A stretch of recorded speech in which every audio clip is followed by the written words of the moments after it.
Hello everybody, and welcome back to my channel. I'm starting this video off here because I actually want to turn this into a series, just regarding tips about Arcane Odyssey, how to get better Arcane Odyssey, or not as in getting better Arcane Odyssey, maybe it could be PvE related or PvP because I do PvP a lot as well and I do have tips. But in this video, I actually want to start off by discussing armor builds.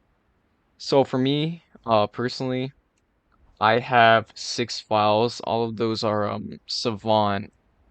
Yeah, so they're all look at that guy there. So they're all Savant files, right? And because of that, my builds will fluctuate depending on what magic I choose, what fighting style I run, and what weapons I use, and also my stat allocations. So when you're making a build, right, there are just generally objectively good armors you want to use. And in my case, I use a full Sunken Warrior set. And to some people, this could be expensive, but I actually just want to go over something. There is a Discord server that I will link in the description and a pinned comment. I will leave a pinned comment in this video. It's called Lux Central. It's pretty universal. It's gained a lot of notoriety, especially recently, because they do sponsor people. I'm not sponsored, just to preface things. They are a server where individuals will host luck parties and you can join them. I actually got some luck pieces, or sorry, not luck pieces. I actually got these boots from a party before, and I got an iron chest plate. I've only attended 2 parties or so. Actually, where I got this helmet from someone. I got a staff from a party. I got this helmet. Rambling aside, um, that server, if you want like sunken armor and you want to get it fairly easy, join that server because the entry fee to join a party is fairly cheap, especially because you're getting like about 100k value in return. So if you want or if you want to build that uses sunken like the sunken items in general, join that server. But that's just like sunken. It's objectively good. I mean, it gives shit tons of defense and what? Yeah, so it gives shit tons of defense and it'll typically give around 26 to 36 of a substat. So here, the Sunken Warrior chest plate, it will give 206 HP, I believe. I believe just base it gives 206 HP or 204. I can check right now. I do have some unenchanted pieces. Whatever. Yeah, I mean, it'll give about that much. And the legs, they give a 153, I believe. Yeah, 153. So they're high defense and they give a lot of a substat.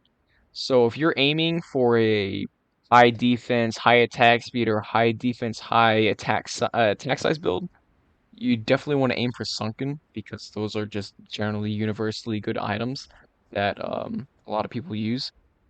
Also, um, some objectively good items are King Calvus's armor. His like armor is pretty good. However, I don't use it.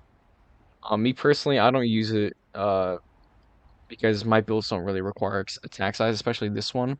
This build is just speed only. It's central on speed because I have light magic, I have thermal fist, and that's about it really. I mean, I only use those. Ironically, it's a spawn other than a rapier and musket. Me personally, I am a savant. I only play savant. Those are the only build I play. And my build is really versatile, so I will just fluctuate between armors. I used to run a decent amount of size, but in my experience, just being anecdotal here, light magic really sucks with attack size. So I swear to God to you, it made it worse. So I don't run any attack size anymore. That's a different case. On other files, I do have a Fire Savant I'm playing on right now. I'm a captain in the Grand Navy on that file. I have 36 attack size because I use Sunken Iron Chestplate, and then I also use Sunken Warrior Helmet and Sunken Warrior Legs. And all of these like sunken items, they're actually kind of easy to come by now, just because of sunken parties and whatnot. So those are 2 sets out of the way. King Calphus's gear and sunken gear. Something similar to Sunken Warrior, now that I'm thinking about it, is definitely Cernix. He's at the Forest of Sununo, which is close to Manira Garden and Sailor's Lodge, and his gear is more readily available, I'd say, and it's dirt cheap. You could probably get one of his pieces for about 2,000 galleons. I mean, if the circumstances are right, because some people do spend a lot of time grinding, and they will expect you to pay more for the amount of time they've spent grinding for items. So Cernix, if you don't have Sunken Warrior and you do not care, like you just do not give a shit to grind for Sunken Warrior, definitely stick with Cernix because he's also good. I mean, he's a good alternative. So if you want his armor, go ahead and go for that. Another good armor set I would definitely say is Karina. I actually used to rock these like Karina items, the Apostle bracelet. Now I don't even like use her items anymore because I phased out the build I used to use that required these items because it was just generally high in attack size and I didn't need it anymore. When the modifier update came out, I replaced it with the crystalline arc sphere, and crystalline modifier is pretty good, especially when it comes to an arc sphere because it's just better than the Apostle bracelet because it gives 6 more power, and these both give 18 attack speed because the crystalline modifier gives 18 attack speed. And I'd just like to segue here into modifiers now that I'm on the subject. Modifiers are peak. They are really good, particularly the blasted, crystalline, and frozen modifiers. They are all really good, and I 100% advise you look for them if you want to make a build in the 14.41 update. You know, this is pre-Nimbus, just to preface things. If you're watching this after Nimbus High, and there's probably a lot more armor that makes this video outdated, but hey, who gives a shit? Let's think about the present. So, for modifiers, on this build, I have a blasted powerful fire arc sphere, and I have a blasted powerful caped silver pauldrons. And I want to just get this out of the way. Caped pauldrons are really goddamn good. I mean, these items, they got buffed in the the update when Sunken Warrior dropped. It got like a stat buff, and it just became really good because it gives 33 of a main stat. In this case, it's attack speed for me, and it'll give 20 of agility.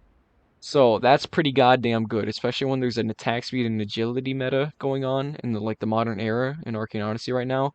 This is a really good item to use. And for me, I got my alt account on, and I only discovered a Kirsty's Keep. I believe I watched a Magmer video about it, and that's why I did it. I just like watched his video. I was like, oh shit, I should probably grind blast that at him. So I got my alt account on, only discovered a Kirsty's Keep, and I farmed blasted charts. And I got a couple blasted arc spheres. However, I sold them for galleons. But I 100% advise you find some sort of way to get a blasted item because they are really good, especially blasted arc spheres. If you're low on power and you just need an item that will give you a boatload of power, definitely aim for a blasted arc sphere because if you give it powerful and 2 power gems, it will give you 45 power in total, which is a lot. It's a lot. And that's like the brunt of your power in most of your builds, I would say, other than gems and, enchants. And speaking of enchants, I just want to say, if you're looking for enchants, really only look for, I would say, agile, risk, maybe hasty, maybe, because hasty's not even the best, I would say. Armored and powerful, particularly armored and powerful. And I just want to say, armored and powerful go for a shit ton of galleons right now. The demand is really high, and because of that, I would honestly say they're harder to come by because people expect a lot for them. They're just generally needed for armor builds because it's the meta at the moment. The two main stats, power and defense. So if you want to get these scrolls, you're gonna be looking for up to 20,000 or more galleons to get one. That's what I sell mine for. Um, I sell mine for 25,000 galleons. I actually made a deal earlier today that made me a decent amount of galleons. However, I sent those to a different file. So if you're wanting to get those scrolls, if you don't want to grind it for yourself, you're gonna have to pay a shit ton. I'll just get that out of the way here. And if you do want to get it, the only way is by going to the Dark Sea. And I know for some people, for me at least, it is a hassle. I just don't like going to the Dark Sea at all. I just find it boring, and then I come back and I get horrible runs because I only run luck 3. I don't use luck 4 or anything. However, I do hear that it gives you a lot of scrolls, the tier 2 scrolls. I just don't do it because I don't go to the Dark Sea in general. I hang out in the Bronze Sea and I fish, do charts and whatnot, make builds. And, if you want to do that, power to you. Get your dream builds, get your dream scrolls. But for me, I just don't do that. I just want to preface things, get that out of the way here. So, I lost my original point. I'm sorry.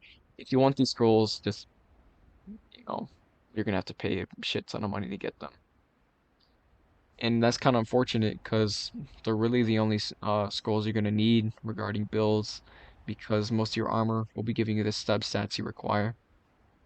And um, thinking about this now, I was thinking back on my thoughts about the modifiers. I completely just missed the Atlantean modifier. So here I have an Atlantean King Calvish chestplate. In my case, I enchanted it with powerful, and then later on I put Atlantean essence on it. And there is a technique that this Roblox user RC plays. He's also he's one of the creators of the Gear Builder website, which I'm also going to link down below if you want to make like your most optimal build. He made this technique called the loop technique, where if you socket particular gems to your build, it'll loop back to the original stat.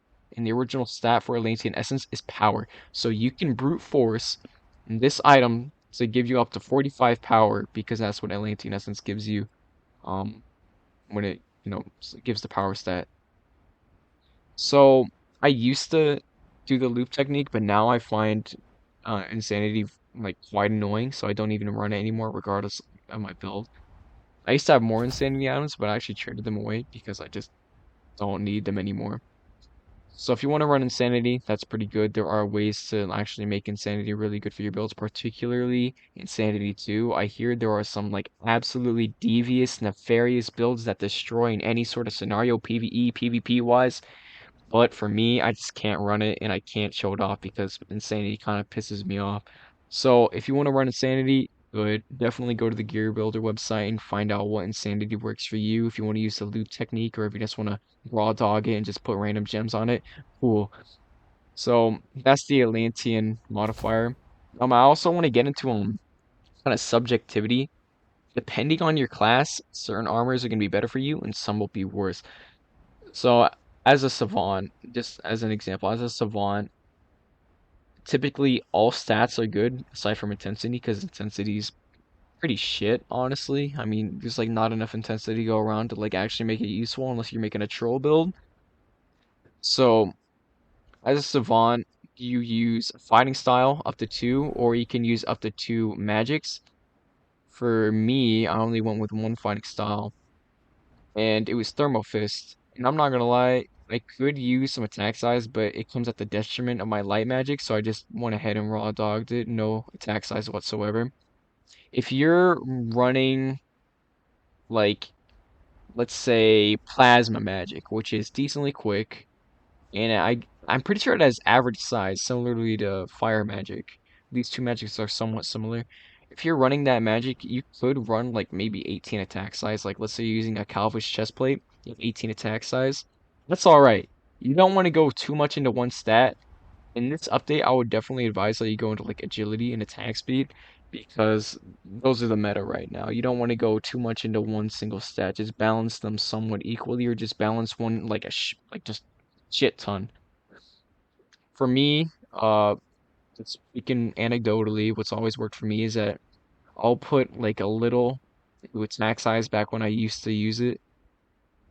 Um, on my oh, not conjurer, sorry, fire savant. Um, I only use 36 attack size because I use a sunken iron chestplate. So, definitely don't go too much into attack size with your build. I met a player that had over 100 attack size as a plasma conjurer. That's why I brought plasma conjurer up.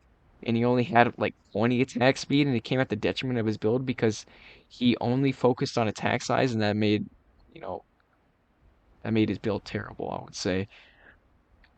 So, what would work for you, just look at the stats of your magic, pretty much, and scale into that. If your magic is fast, definitely invest a lot into attack speed. If your magic is big as hell, like magma or metal, slow, big magic or earth, definitely put someone to attack size, but also attack speed, just so you can have an edge on players that already use it to begin with.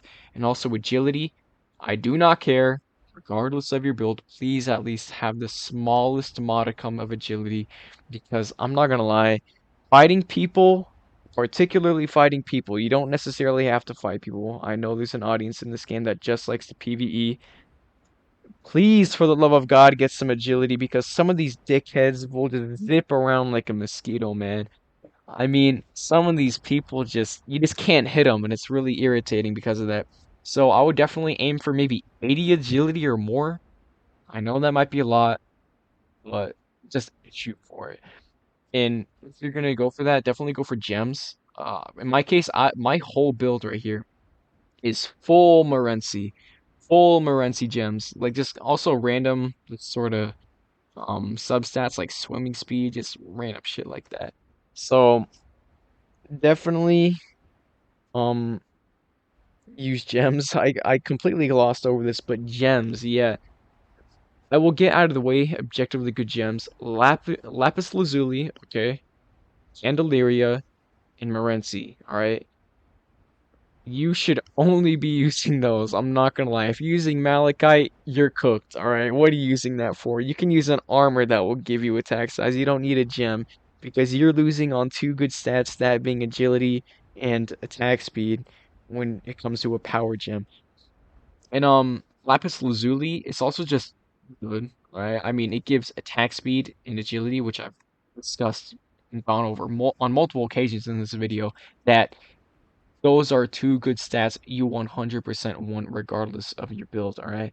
So, um, what I found was pretty good. I actually experimented and I have a Sunken Iron helmet. I put two lapis and it turned out to be pretty all right. Also, with Sunken Iron, if you put Atlantean essence on it and then two lapis, it'll loop back and give you power. So that's pretty fucking dope. I believe it's the same case for Sunken Warrior. It'll loop back and give you 12 power. So if you want to brute force your armor into giving you power, go ahead and do that. It's pretty OP. So that's that gems. I'm not gonna lie, if you use Malachite, Agate, um, what was it, Larimar, Verisite, Anite, Muscovite, you're cooked. Kyanite, don't use those gems. Those aren't good gems. I would only advise you use Painite if you're trolling, bro. Like if you want to 3 trillion HP build. Alright, bro, go use P9. I get it. But just PvE wise, PvP wise, don't use those gems because they're so utterly situational and they give booty cheek stats. These stats are ass. Who is honestly going to use attack speed and intensity? Okay, there is not an intensity meta. I wish there was because it actually made fighting interesting, but there is not. So do not use those. Also, don't use enhance. This scroll is horrible. And also don't use explosive. I mean, like you honestly don't need that much size. Also saw, I believe it was in the official Arcane Odyssey balancing server that if you have 45 size or more, it actually makes your attacks worse. So aim for 45 attack size or less just to be consistent. And in my case, I just don't run any attack size at all because I just find that best for me. And coming back to the point of being subjective, depending on your class, armor is subjective for you. If you're a berserker and you're running thermal fist, you're definitely not going to want like any attack size at all because it'll kind of make your attacks shittier unless you're using axe slash or something. Because for strength, all right, your travel moves like Crash, Rush, and Salino scale on attack speed and agility. So if you're a Berserker, focus on those stats. Do not focus on attack size unless you're like a bullshit Earth Iron Leg, Earth Metal Iron Leg, any AoE Iron Leg, alright? If you're one of those, sure, put some attack size in there. But if you're using Sailor Fist, which already has atrocious AoE, or if you're using Thermal Fist, Cannon Fist, Boxing, aim for attack speed and agility. And also, a fun thing to note about strength, if you're a Berserker, a Warlock, a Savant, anything that uses strength, alright, a Juggernaut, everything under the sun, you don't need to you don't need to like invest hardly anything in power because the way power scales into your strength, it'll just sort of like it just hardly affects it. Like you can have 60 power and you're still gonna be doing 200 damage, dog. Like it's it's pretty good. So if you're Berserker, you hardly need any power at all. And that way you can focus on being like a high HP, high speed build. And what I've seen, especially there's this guy I met, his name's I believe Lola Paulo. They have 2000 HP. They use boxing and iron leg. They use the iron leg focus and they use boxing for the like passive blocking effect because I will note when you use boxing, it will block regardless. Like you just take maybe 10, 20 less damage. It's pretty cool. So he used that, but he also had a 2000 HP build and still did 200 with every attack. All right, that's pretty goddamn OP. It's pretty brainless. And then on top of that, he used resistance aura. Like what? You don't need that. Go power or something. So that's that. If your strength build, don't aim for a lot of power, aim for a lot of defense. And speaking of defense, I also want to say high defense builds are kind of semi-meta right now. It's not too mainstream, I would say. I mean, you're gonna see like a couple people with like a high HP build, and I don't know if you noticed, but they heal extraordinarily fast, right? The reason for that is, at the moment, if you have like a high defense build, you will regen faster and you will also regen more HP. It's pretty fucking busted. So if you're a glass cannon build, get ready to be eviscerated by a 2000 HP, 60 power build that's completely brainless. You're gonna get destroyed, dog.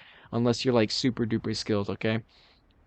So if you want to be cheesy and just have like a high regeneration, high HP build, you could, invest mostly into defense and low power and then higher substats. And I've done that before, and it was actually pretty nice. And that's that out of the way. That's like one example of what you can do regarding balancing your stats in your class. For mage, honestly, I have not been a mage in a really long time. I tried mage, it wasn't for me. For me, I don't think I've gotten this point across, but I really like Savant, okay? Savant is always going to be my class, all right? But mage, I don't really know how to scale mage. I guess you could have a decent amount of attack size depending on your magic. If you're using wind magic, 100 fucking percent get some attack size in there. I mean, your knockback's gonna be atrocious, dog. Like I had a wind savant, and I had a maybe 80 size. Like I know this contradicts my point about like the 45 size before, but that was before I even knew about 45 size or less affecting your build. So, for wind magic, definitely go for like decent size, high size because it will knock back players like a motherfucker. And it'll disrupt moves. And I also saw, I believe it was a Select Torch video that Wind Magic will like disrupt your moves, and that's pretty decent right now because of like there's really zippy builds and whatnot. I actually kind of forgot the point, but Wind Magic is good. All right, that's the point. Wind Magic is good. So use Wind Magic. It's pretty nice. Something like ice, it's pretty goddamn slow, okay? I mean, it is slow, but it hits like 7.5 trucks. I mean, when you get frozen or something, or if you're just freezing and you get frozen, you're toast, bud. I mean, especially when you get high attack speed, it feels like it has no end lag. And if you're using ice, definitely totes my goats run high attack speed. You'll see a lot of like, it's a lot of what's the word I'm looking for? Give me one moment. Mm, fuck it, I forgot. I yeah, it's good. Okay, so it's good. And one other thing I want to mention, if you're like a vitality build, I completely forgot about vitality. If you're a vitality build, 1 trillion%, okay? Invest into power. You can do more power, or sorry, not more power, more damage, I mean, than any other build in the game at the moment. You can have a 2000 HP, 300 damage build Juggernaut, or 300 damage Knight. It's absolutely just devious to see. And then on top of that, you get the Etrix Vitality dodge, which at the moment, I kid you not, is the best dodge in the game, alright? Because if you invest high enough into agility, which I actually don't even recommend, conjured agility is AIDS. It will become a teleport. Don't have a teleport dodge. It's shit. The distance is pretty horrible. Anyways, back to my original point. Um, Vitality builds, you can have about like 2000 HP and still have 200 power. I've seen it.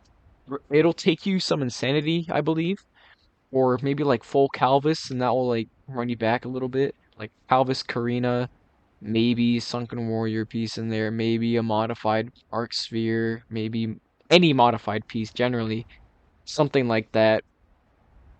It's pretty devious. Like, I'm not gonna lie, Vitality builds are a sleeper. I would definitely say the weakest one is Paladin. It would probably be good for PvE. I haven't tried Paladin for a really long time, and that was before the Dark Sea. Back then, I wouldn't have advised it, but now I bet it'd be pretty strong. Because Vitality builds generally just got buffed with the Dark Sea. So if you want to try a Vitality build, go ahead, go do it. You might like it, you might never come back, right? So if you're gonna go Vitality, high power, because when you invest into Vitality, you're losing a little bit.